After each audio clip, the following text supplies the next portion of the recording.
위대하고 거룩하신 아버지 하나님께 오늘 저희를 이 자리에 불러 모아주신 것을 다시 한번 진심으로 감사드립니다. 이 세상 모든 축복 중에 최고인 것이 이렇게 모여 예배 주님께 거룩한 향기로 예를 드릴 수 있는 것 자체가 가장 큰 기쁨이라 생각됩니다. 세상이 많이 어렵고 시끄럽고 난리가 나는 상황이지만 저희는 오직 주만을 의지하고 주님만을 따르며 주님만을 위하여 살기로 작정하였고 매주 나와서 예배를 드리며 또한 주님의 배운 모든 가르침이 저희 삶 속에서 녹아들어 그대로 행해지기를 진심으로 바랍니다. 주께서 저희를 사랑하시니 지극하사 하늘의 기적창으로 저희를 내려다보시다가 저희가 주께 부르실 때 주께서 큰 산을 뛰어넘으시고 작은 산을 성큼성큼 발로 뛰어넘어서 저희를 돌보심을 저희가 믿습니다.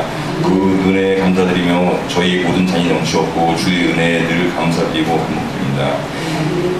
단에 서신 우리 목사님 건강 주님께서 챙겨주시고 또 우리 모든 성도분들 건강을 주께서 챙겨주시는 믿사오며 예배의 시종을 주님께 맡기오며 살아계신 하나님께 모든 영광 돌리며 우리 주 예수 그리스도의 이름으로 성령님 안에서 기도드렸습니다. 아멘. 오늘 말씀 같이 계속하겠습니다. 요한복음 11장 55절에서 57절입니다. 거기 순서지에도 있고 또 가지고 온 한번 있겠죠. 그럼 제가 먼저 읽겠습니다. 유대인의 6월절이 가까움에 많은 사람이 자기를 청결하게 하기 위하여 6월절 전에 시골에서 예루살렘으로 올라갔더니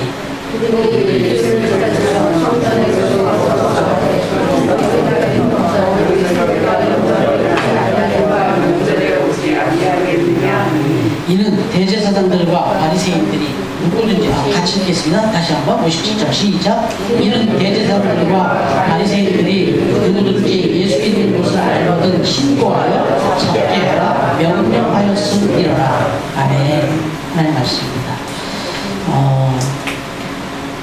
지성에서 용성으로라는 책으로 이제 더 알려졌지만 초대 문화부 장관을 했던 이어령 장관님 잘 아시다시피 지금 아주 신실한 크리스찬이 되셨죠. 그리고 뭐 웬만한 신학자 수준 이상으로 깊이 있는 글도 쓰고 또 강의도 하고 그러시는데 이 이어령 장관 이분이 쓴 글 중에 맘마와 지지라는 글이 있어요. 맘마와 지지. 맘마 지지 많이 들어보셨죠? 많이 들어보면 하도 오래돼서 뭐 기억이 안 나실 텐데 어렸을 때 들은 거죠. 그리고 또 아이한테 했던 얘기죠. 맘마 지지. 그러면 이게 어린아이들이 말을 처음 배울 때 처음 배울 때 배우는 언어 중에 하나가 이거죠. 맘마 지지. 왜냐면 엄마가 계속 그렇게 하냐. 맘마 먹으라고. 맘마 먹으라고 그러고 지지. 그러니까 얘가 이제 그렇게 배우는 거죠.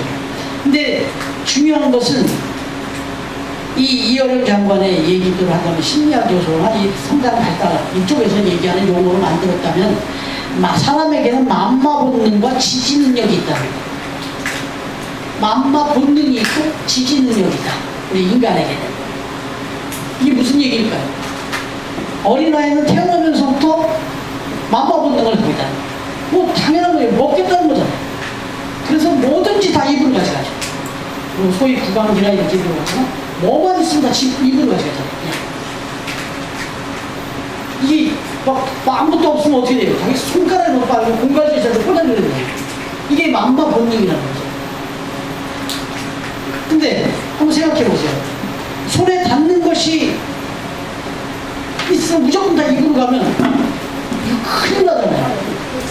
그래서 어린아이 때 정말 심각한 상황이 벌어지는 게 무슨 동전이라든지 무슨 구슬 같은 게 입으로 들어가면 목에 막혀가지고 큰일 난단 말이죠.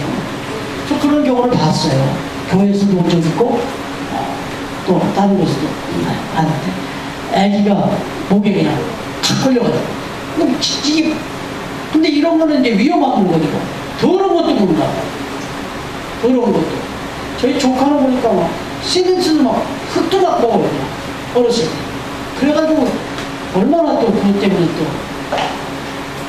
왠지 몰라요. 근데 어찌됐든 이 인간에게 이 어렸을 때부터 주어진 이 맘마 본능, 이 맘마 본능 때문에 부모가 하는 일이 뭐냐면 지지 못 먹게 하는 거죠. 그거 안 된다 할 때 하는 게 지지란 말이에요. 그래갖고 이 아이에게 계속해서 맘마 본능을 저지할 수 있는 지지 능력을 키워준다. 만만은 본능이라면 지지는 능력이에요. 그걸 절제할 수 있는 능력을 키워주냐고. 이거는 먹으면 안 된다는 걸 계속 가르친다 이거죠. 그래서 이게 만마 본능과 지지 능력인데, 사실 이 만마 본능과 함께 지지 능력을 갖춰야만, 그래야만 인간은 비로소 건강하게 자랄 수가 있는 거죠. 건강하게 생활할 수가 있는 거죠. 이 균형과 조화 속에서 건강하게 성장할 뿐만 아니라, 이게 성장에서는 정말 인간답게 살 수 있는 비결이죠. 만마 본능만 있고 지지 능력이 없어봐요. 욕심만 있고 이걸 절제할 능력이 없어봐요. 이걸 분별할 능력이 없어봐요. 이 인생이 어떻게 되겠습니까? 이거 아주 심각한 거죠. 그래서 사실 어렸을 때부터 기초적으로 이걸 배우는 거예요. 만마 능력, 이 본능이 있는데 지지 능력을 갖춰야만 됩니다. 그래서 이 두 가지를 어렸을 때 키우는 거예요. 어렸을 때부터. 그래서 부모는 어린 자식이 원할 때마다 만마를 주지만, 그러나 동시에 먹어서는 안 될 것, 해서는 안 될 것을 구별시키면서 계속해서 지지를 가르치는 거죠. 그런데 그러면 만마 본능과 지지 능력을 가르치는 걸로 끝나면 다 이제 다 됐냐? 아니죠. 그거 두 가지를 가르쳐 주기 위해서 지지 능력을 가르쳤단 말이에요. 하지 말아야 될 것을, 이 본능을 제지할 수 있는 하지 말아야 될 것, 먹지 말아야 될 걸 가르쳤단 말이에요. 그럼 여기까지 하면 끝났냐? 아니죠. 이 능력이 다 갖춰지고 나면 그 다음부터 부모가 하는 얘기가 뭐냐면 하라예요. 하라. 하지 마라까지는 이제 다 이제 하지 말아야 될 것 능력을 다 갖췄다면, 그때부터 부모가 하는 얘기를 하라는 거예요. 그때부터 이제 해야 될 일을 가르친다는 거죠. 네? 하지 않으면 안 되는 거예요. 이제 해야 될 거를 가르치는 거죠. 그러니까 쉽게 말하면 하지 말아야 할 것을 하지 않는 것도 중요하지만, 해야 할 것을 하는 것은 더 중요하다는 거죠. 하지 말아야 될 거 안 하는 것도 중요하지만, 해야 될 것을 해야 되는 것은 더 중요하다는 거예요. 네? 생각해 보세요. 남에게 피해를 주는 거 하지 말아야 되죠. 하지 말아야 될 것을 한다고 남에게 피해를 줘요. 근데 해야 될 것을 안 하면요, 더 큰 고통을 줍니다. 한번 잘 생각해 보세요. 가정에서나 직장에서나 또 교회 안에서나 하지 말아야 될 걸 안 하면 피해는 안 줘요. 근데 해야 될 것을 안 하자면 고통을 줍니다. 부모가 자녀에게 하지 말아야 될 걸 안 하면 피해는 안 줘요. 그러나 해야 될 것을 안 하잖아요. 그럼 그 자녀에게 고통을 줍니다. 남편도 마찬가지고 아내도 마찬가지예요. 네? 이게 너무 중요한 얘기죠. 그래서 부모는 계속해서 자녀에게 잔소리할 수밖에 없는 거예요. 지지 능력까지 가르치고는 끝낼 수가 없기 때문에 부모는 공경해야 된다, 정직해야 된다, 사랑해야 된다, 최선을 다해야 된다, 책임을 다해야 된다, 약속을 지켜야 된다, 뭐뭐 해라 뭐뭐 해라. 좀 부끄러운 얘기지만 저는 지금도 장성한 자녀들일 수 있는데도 지금도 계속해서 자녀들한테 하는 얘기는 하라예요. 이렇게 해라 저렇게 해라 이렇게 해서 간섭한다, 잔소리한다, 불편할 수 있죠. 그러나 부모로서 그걸 안 하면 그거는요, 그 자녀에게 좋은 게 아니에요. 그 자녀에게 큰 고통을 안겨주는 거예요. 그렇기 때문에 해야 되는 거예요. 그럼 신앙의 단계로 한번 생각해 보면요, 하지 말아야 될 것을 하지 않는 것은 이제 믿음의 시작입니다. 신앙생활의 시작이에요. 그러면 해야 될 것을 하는 것은, 그건 믿음의 완성입니다. 여러분들이 지금 이제 교회에 나와가지고 하지 말아야 될 것을 이제 안 하기 시작하는 것은 이제 시작에 불과한 거예요. 그건 해야 될 것을 하는 건 신앙의 완성으로 가는 거예요. 이게 성숙이에요. 그러면 지금 우리 처음 교회가 이렇게 모였어요. 우리 성도님들이 이렇게 모였어요. 이거 시작 단계 정도에서 머물러서 되겠습니까? 하지 말아야 될 것은 하지 말아야죠. 그건 시작 단계로 해야 돼요. 그런데 정말 처음 교회를, 이 땅에 수많은 교회들이 있는데 하나님이 또다시 우리에게 처음 교회를, 하나의 교회를 세워주신 목적이 있다면 사명이에요. 분명히 해야 될 일이 있어서 세워주신 거예요. 하지 말아야 할 거 하지 말라고 그렇게 교회 세우고 이렇게 오게 모이게 한 건 아니다 이거죠. 이렇게 되니 제가 말 안 하겠냐고. 어? 본인 얘기 좀 하지 말아달라고 하는데 제가 얘기할 수밖에 없죠. 그러나 이거는 내가 괴롭히려고 하는 게 아니죠. 잘 되라고 하는 거죠. 어찌됐든 교회도 하나님이 이렇게 세워주신 목적은 하지 말아야 될 거 하지 말라. 그거 맞아요. 그러나 해야 될 일이 있다는 거예요. 그래서 우리 부른 거예요. 예배 드리는 거예요. 다시 말하면 예배를 드리고 끝나고 이제 하지 말아야 될 것을 이제 결단해서 내가 이런 걸 하지 말아야 되겠다. 이걸로 끝나고 가서 신앙생활 다 한 게 아니라 이거예요. 해야 될 걸 깨닫고 가셔야 돼요. 앞으로 내가 이렇게 해야 되겠구나. 이걸 깨닫고 가셔야 돼요. 말씀을 듣고 그걸 깨닫고 가셔야 돼요. 네. 자, 아브라함 한번 생각해 볼까요? 가고 싶지 않은 여정을 갔어요. 가지 말아야 될 것을 하지 말아야 될 거 하지 않는 정도가 아니에요. 해야 될 일을 위해서 그 나이에 출발한 거예요. 하고 싶지 않은 여정이었을 거예요. 근데 하라고 했고 출발한 거예요. 모세 하고 싶은 사역이었습니까? 모세 하지 말아야 될 것 하지 않는 정도가 아니에요. 해야 될 일이 있어서 그 나이에도 또 한 거예요.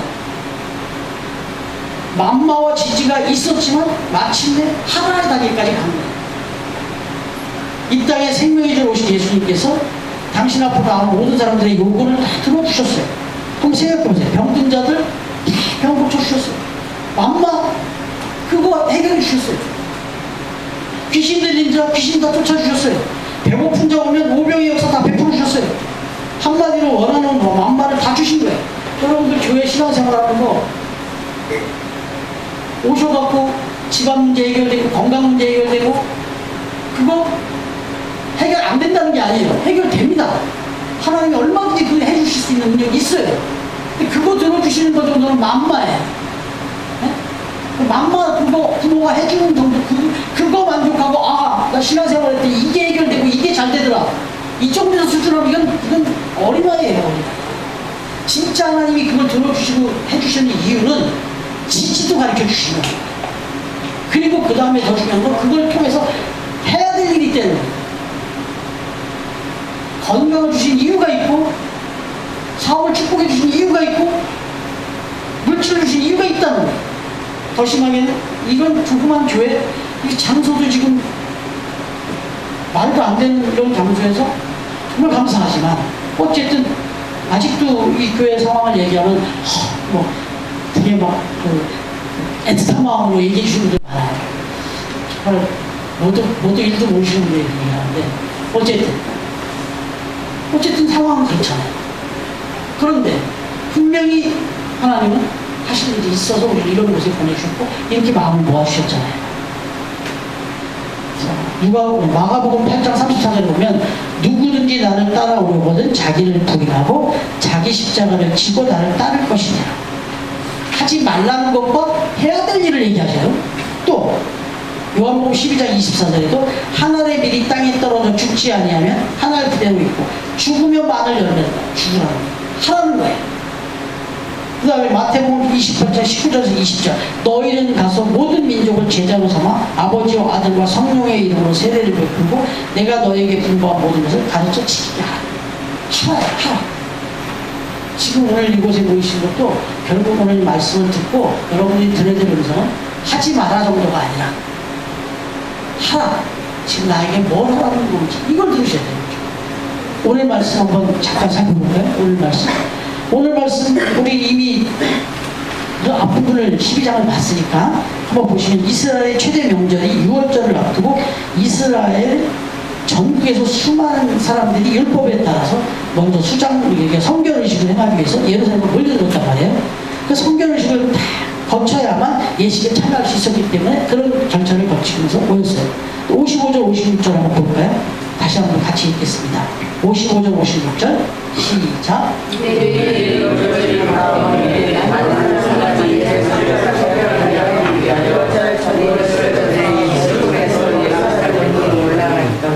그들이 예수를 찾으며 성전에서 서서 서로 말하되 너희 생각이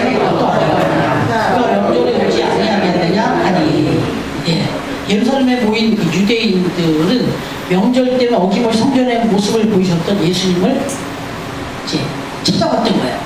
그때는 항상 나타났으니까. 항상 오셨으니까. 근데 이번에는 주님이 안 보이는 거예요, 예수님이. 그래서 이제 얘기하는 거예요. 야, 너희들 생각이 어떻게 생각하냐? 이번 명절에 올 것 같으냐? 아니, 여기 오지 않겠느냐? 이렇게 얘기했는데, 이 말은 어떻게 생각하면 반드시 오지 않겠냐? 이거 왔으니까. 이번에 오지 않겠어? 이런 뜻으로 들리지만 아니에요, 이게. 이 문맥은 그런 뜻이 아니에요. 이 말은 공동번역 성경에 가보면 이렇게 번역을 해놨어요. 언어적인 의미를 풀어놓은 거예요. 그들은 예수를 찾아다니다가 성전 뜰 아래 모여서 어떻게들 생각하십니까? 그가 명절에 참여할 것 같지는 않지요? 이렇게 써놨어요. 공동번역에. 그러니까 이 문맥상으로 보면 이번에는 안 올 거야. 왜? 왜 이렇게 대답해 생각했을까요? 그 이유가 57절에 있어요. 57절 한번 읽어보세요. 같이 시작. 이는 대제사장들과 바리새인들이 누구든지 예수 있는 것을 알거든 신고하여 잡게 하라 명령하였습니다. 어디든지 있으면 신고하라는 거예요. 잡아 죽이겠다고. 이렇게까지 선포해놨는데 어디 여기 나타나겠어? 이번에는 그동안에 계속 나왔을지 모르지만 이번엔 안 오겠지? 별 수 없지 뭐. 자기가 뭐 하나님의 아들이 어쩌니 떠들어도 이 나타나면 죽는데 나타나겠어? 그럼 그렇지. 그러니까 안 나타났잖아. 이런 얘기예요, 이게. 너희 생각이 어때? 당연히 안 오지 않겠어. 이 얘기라고요, 이게 지금. 여러분, 맞아요. 상황은 지금 이 사람들이 생각할 정도로 예수님이 안 나타난 게 맞는 거예요, 지금. 생각해보면 예수님이라고 몰랐겠냐고, 그 상황은. 이어지는 12장 1절을 한번 볼까요? 우리가 이미 지난주 묵상했는데 12장 1절 같이 읽겠습니다. 시작. 읽나요? 네. 2월 몇세 전에 예수께서 베다니에 이르시니 이곳은 예수께서 죽은 자 가운데 살리신 나사로가 있는 곳입니다. 예. 하루를 지난 후에 이튿날 아무도 오지 않을 거라고 생각했던 그 예루살렘에 나타나셨습니다. 이번 명절만큼은 절대로 예수는 예루살렘에 올 것 같지 않을 거라고 이 사람들이 다 확신했는데 그 순간에 예수님이 머무시던 광야의 에브라임 동네를 떠나서 예루살렘으로 왔다는 거예요. 그냥 쉽게 생각하지. 몰랐을까? 자기를 이렇게 잡아 죽이려고 이렇게 선포되어 있는 걸 몰랐을까요? 충분히 다 아셨을 것 같지 않아요? 네. 그리고 그러면 아유 설마 날 죽이게 하겠어? 근데 나는 체포하겠지만 날 죽이겠어? 어떻게 죽이겠어? 내가 무슨 죄가 있어? 그럼 죽이진 않겠지 하고 그래서 오셨을까요? 그것도 아니잖아요. 그러면 예루살렘에서 나아가서 잡혀서 죽는 이 일을 그래도 내가 정말 영웅 심리가 발동해서 근데 어차피 내가 이것 때문에 이 딸 왔으니까 난 잡혀서 죽여야지. 그래서 그런 기쁜 마음으로 그렇게 왔겠냐 말이에요. 그것도 분명히 아니라고. 왜 그렇게 하게 되죠? 마지막 순간에 십자가 달리기 직전에 그 갈멜산에서 기도하실 때, 그 감람산에서 기도하실 때 예수님이 어떻게 기도하셨는지 아시잖아요. 이 잔을 내게서 물러가게 해라. 그리고 그야말로 땀이 핏방울처럼 그렇게 간절하게 외쳤을 정도로 피하고 싶었던 일이고 원치 않았던 일이에요. 예수님이 정말 하고 싶지 않은 일이었다. 분명히 성경에 기록되어 있잖아요. 예수님도 이 일만큼은 정말 하기 싫었던 일이에요. 정말 원치 않았던 일이었어요. 그런데 왜 나타났을까? 하고 싶지 않은 일인데 해야 될 일이 없기 때문에 나타난 거예요. 정말 하기 싫은 일이었는데 하라 하니까, 하나님이 하라고 한 일이니까, 하고 싶지 않은 일인데 해야 될 일이니까 오신 거예요. 나타나신 거예요. 목숨을 걸고. 만약에 한번 생각해 보세요. 예수님이 이 해야 될 일이 이제 알지만 하고 싶지 않다고 안 했다면, 뭐 바보 같은 가정을 해보면 인류의 구원은 끝났어요. 인류의 구원은 끝났습니다. 그 해야 될 일이 있지만 하고 싶지 않다고 안 했으면 그건 끝장났어요. 근데 정말 하고 싶지 않은 일이셨지만 해야 될 일이기 때문에 했어요. 지난 주중에 우리 존팔 목사님 묵상을 나눴지만 거기서 예수님도 근심을 피하는 방법이 6가지가 있었죠. 그만큼 예수님도 약했어요. 피하는 방법을 찾았어요. 심지어는 볼품없는 제자들에게까지 도움을 청했어요. 나를 지켜달라. 내 곁에 좀 있어달라. 그 정도로 하기 싫은 일이었어요. 그런데 하셨다. 그 결과는 인류를 구원하고 바로 저와 여러분이 구원의 자리에 있는 거 아니겠어요? 이 땅에 소망이 주어진 거 아닙니까? 부활의 소망과 영원한 생명이 온 인류에게 주어진 거 아니겠습니까? 그렇습니까? 하고 싶은 일과 해야 할 일의 차이, 우리 연습이도 있고 하니까 조금 쉬운 얘기 해줄게요. 배가 고플 때 맛있는 걸 먹고 싶어 하는 거, 이건 하고 싶은 일이잖아요. 그런데 해야 할 일이 있죠. 이 하고 싶은 일을 하기 위해서는 해야 할 일이 있다. 뭐예요? 그걸 먹기 위해서 밥을 지어야 돼요. 심지어는 햇바닥에서 서야 돼요. 그리고 상도 차려야 되고 식탁 앞에 앉아야 돼요. 뭐 기본적인 일을 해야 돼요. 해야만 하고 싶은 일을 할 수 있는 거예요, 사실 이게. 그렇지 않습니까? 그래서 매튜스라는 이 경관 신학자가 이런 말을 했는데 한 번만 따라해봐 주실래요? 행복하고 성공적인 삶의 비결은 자신이 좋아하는 일을 하며 사는 것이 아니라 자신이 해야 하는 일을 좋아하면서 사는 것이다. 네, 이거 명언인데 너무 기가 막힌 명언 아닙니까? 우리 다 아는 얘기예요, 사실은. 근데 정리를 기가 막히게 했어요. 성공적이고 행복한 삶의 비결. 내가 정말 행복하게 성공적인 삶을 살고 싶다. 내가 좋아하는 일만 하며 사는 것이 아니라 내가 해야 할 일을 좋아하면서 사는 거예요. 한번 질문을 하고 나서 한번 해보세요. 지금 내가 좋아하는 일만 하고 사는지, 내가 해야 할 일을 등 밀어놓고 좋아하는 일만 하고 사는지, 내가 해야 할 일을 좋아하면서 사는지.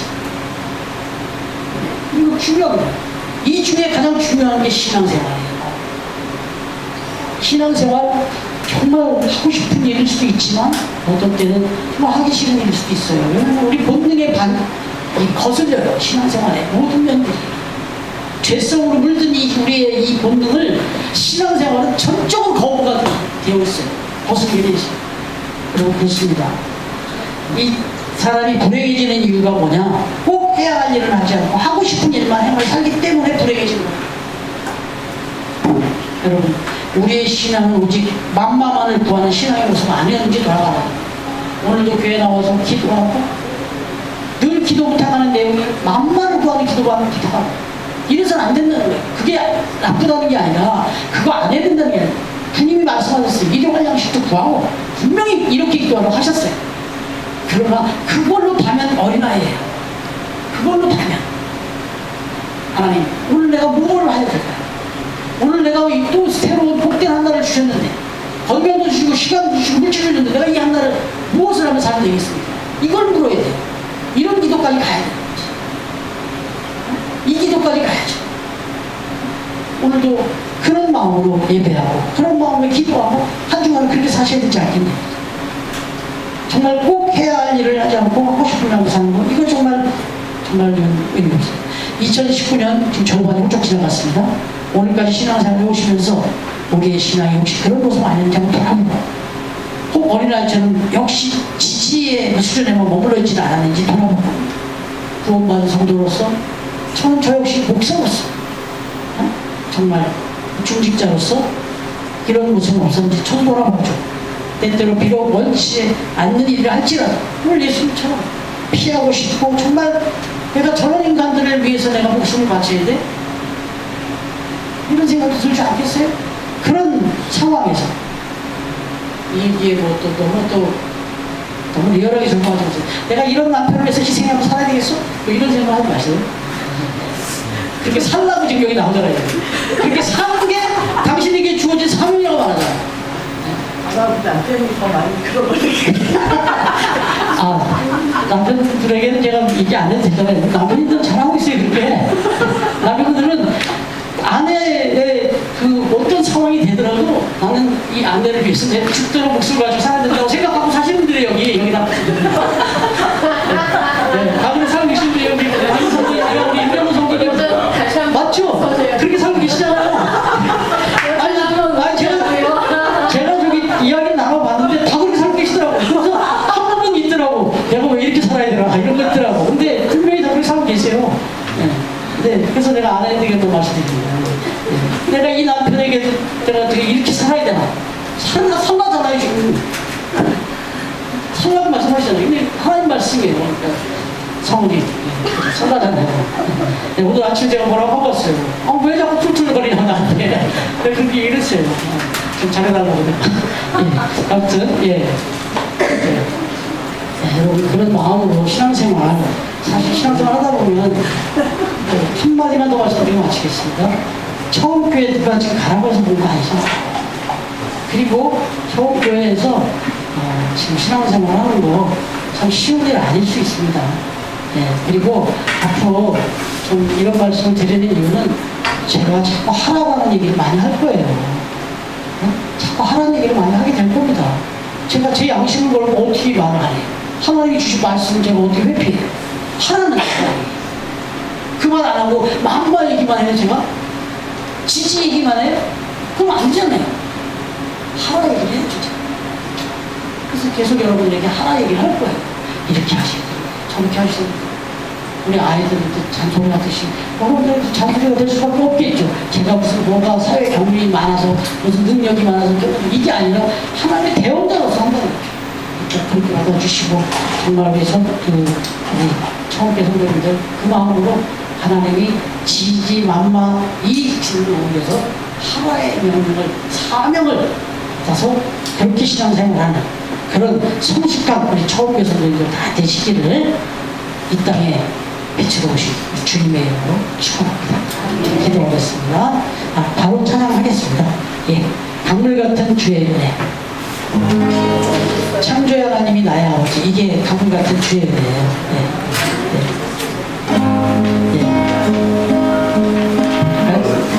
제가 해볼까요? 하나, 둘, 언제나 강물 같은 주의 은혜로 내 영혼 새롭게 창조의 하나님이 나의